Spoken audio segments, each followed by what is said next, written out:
Emotional baggage.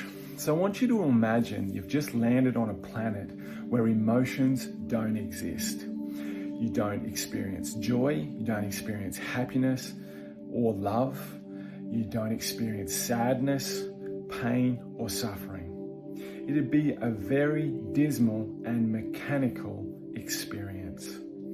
Emotions are the thing that define the way we feel and the way that we experience life. And now sometimes emotions are simply too much for our physical bodies to navigate and comprehend. And these emotions become trapped within our bodies. So imagine an emotion the size of a tennis ball gets trapped within your heart. And it's sometimes referred to, people say, oh, I have heartache or I have a broken heart. And you go to see the doctor and the doctor's, not going to really help you because they're going to start prescribing you medicine for that heartache and that heartbreak because they're looking at it from one point of view.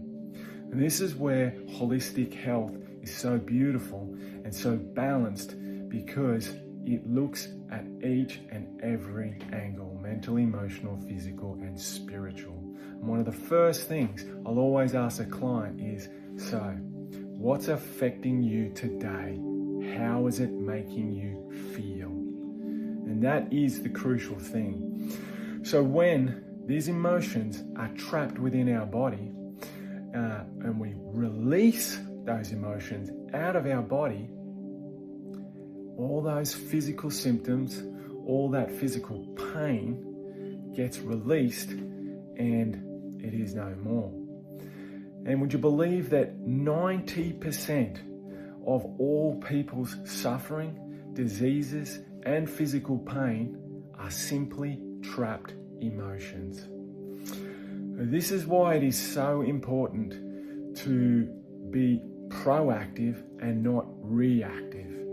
And when we're constantly doing these practices, like we're doing meditation, breathwork, grounding in nature, all these things, we can actually release our emotions ourselves. But sometimes things are simply too much and we do have to see a holistic practitioner or therapist.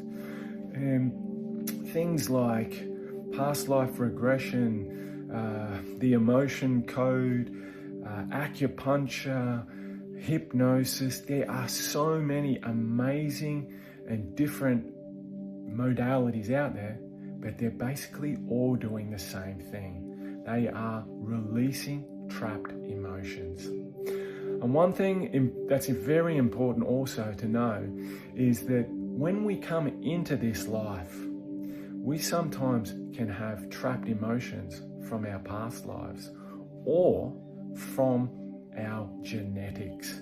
And then this is where the soul comes in, because the soul has all to do with your genetic hereditary line.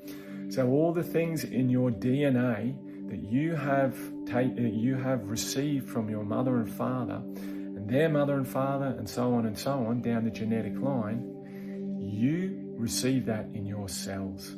And sometimes you'll have, I'll regress people back and it'll be a genetic hereditary issue from the great-great-grandfather, and he was at wartime. And the moment we release that emotion and that wartime, whatever physical ailment that you are suffering from in this present moment is no more, and you do not suffer anymore. So this is where the soul differs from spirit. It's your path, and it's all of your ancestors, and it's your genetic makeup.